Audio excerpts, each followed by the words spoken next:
Bricks, and in this video we are looking at episode 1 of 3 for the pirate MOC we're going to be doing, and this is going to be absolutely insane, so let's get right into it.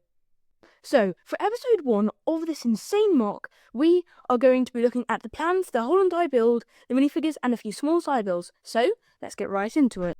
Now, this model takes inspiration from the Disney Pirates of the Caribbean ride and the old LEGO sets.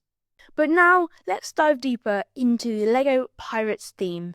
Now, this theme came out with two absolutely legendary sets in 1989, the Black Seas Barracuda and El Dorado Fortress.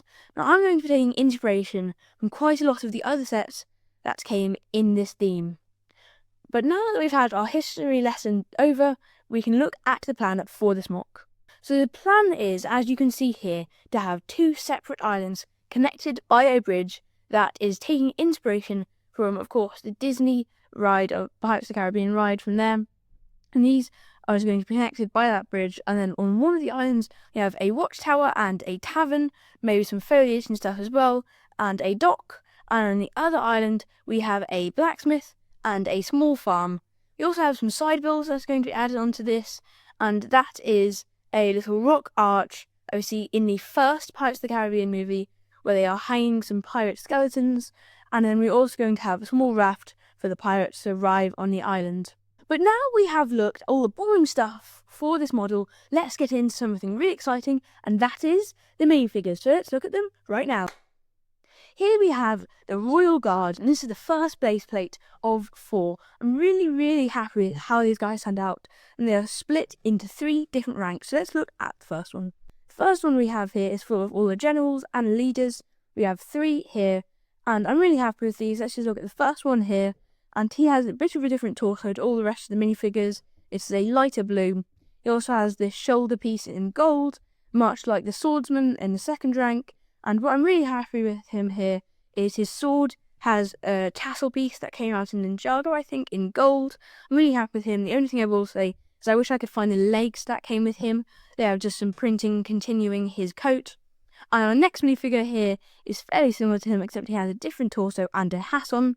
I'm really happy with this minifigure. I really like the printing on his hat, the little gold details. It's quite ornate and screams that he has a lot of money. And I'm really happy with this minifigure. The one thing I will say is for a lot of these minifigures, I wish I had the Nutcracker legs from the CMF series.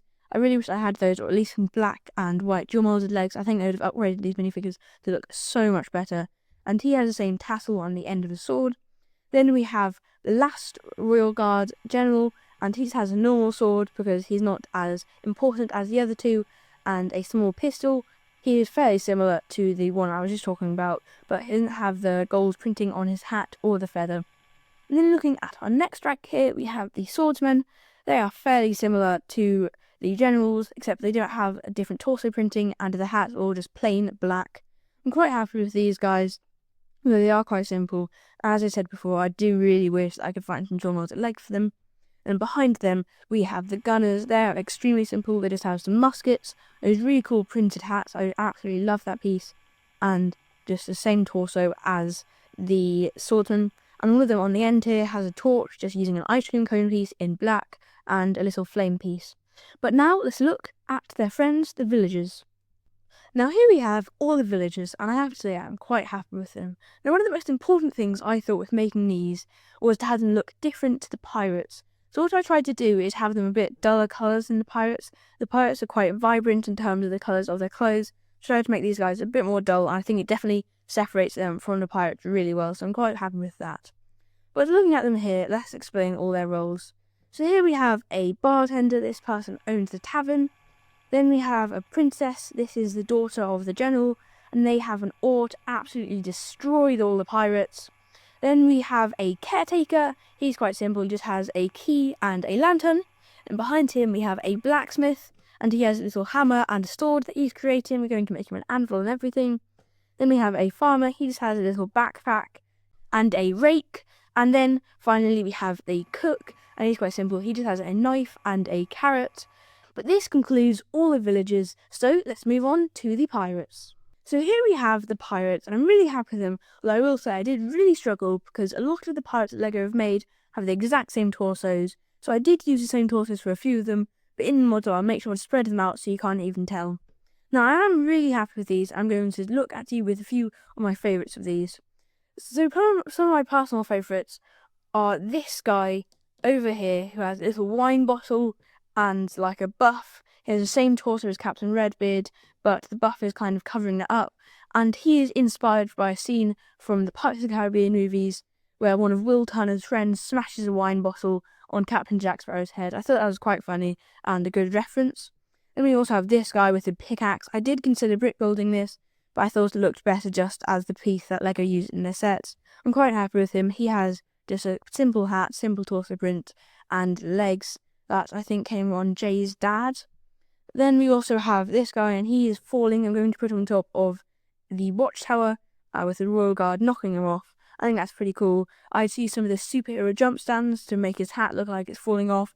He also has a really big hammer, way, way bigger than the blacksmith one.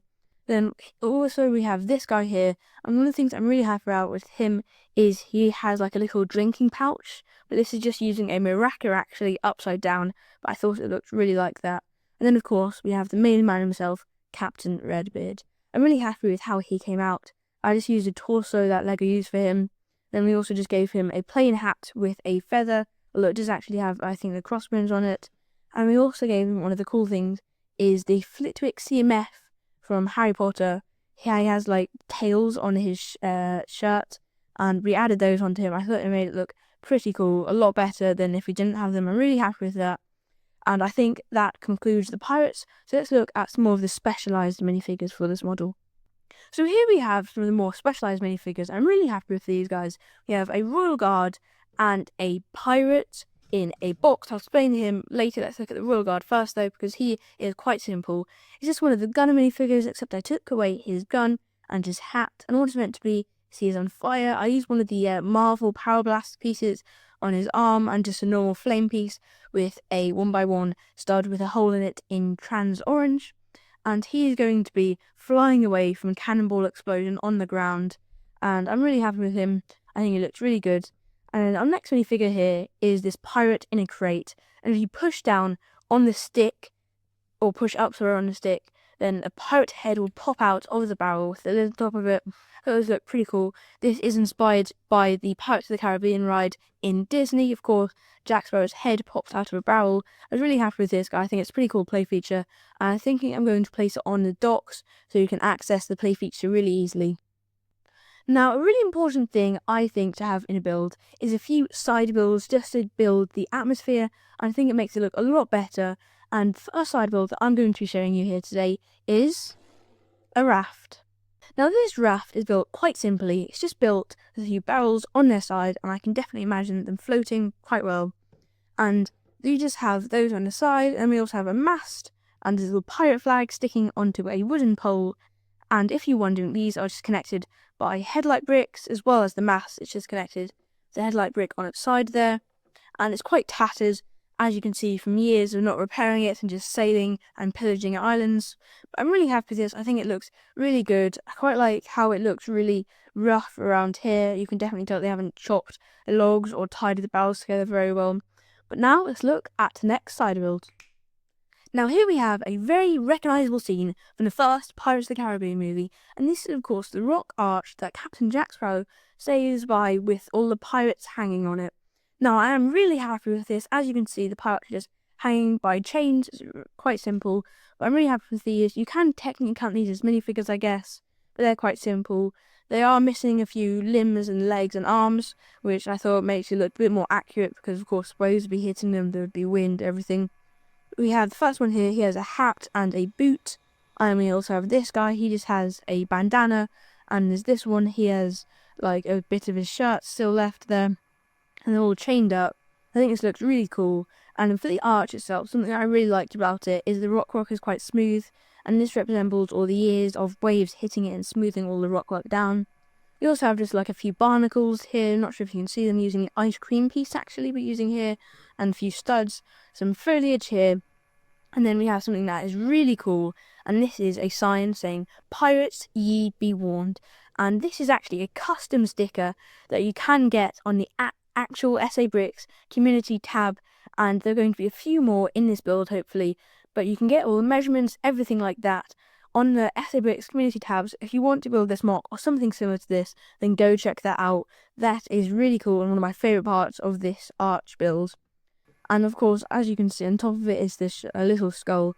And if you're wondering how we attach this, it's just using a headlight brick with a snot brick on top of it. As I said earlier, studs not on top. But I'm really happy with this. I think it looks really cool, and it might actually be one of my favourite parts of this build. And it's probably something as well that you can just have standalone, not with the build. So I'm really happy with this, and it's definitely something that I'm going to be keeping for quite a while. And with that, that concludes our video. Make sure to like and subscribe to this video so you don't miss what is coming next, because this is going to be a 3-episode series. So make sure to not miss that. It's coming out on Sunday, and we're going to be doing 2, hopefully even maybe 3 buildings on that next episode. So make sure to stay tuned and like and subscribe, and I'll see you in the next one.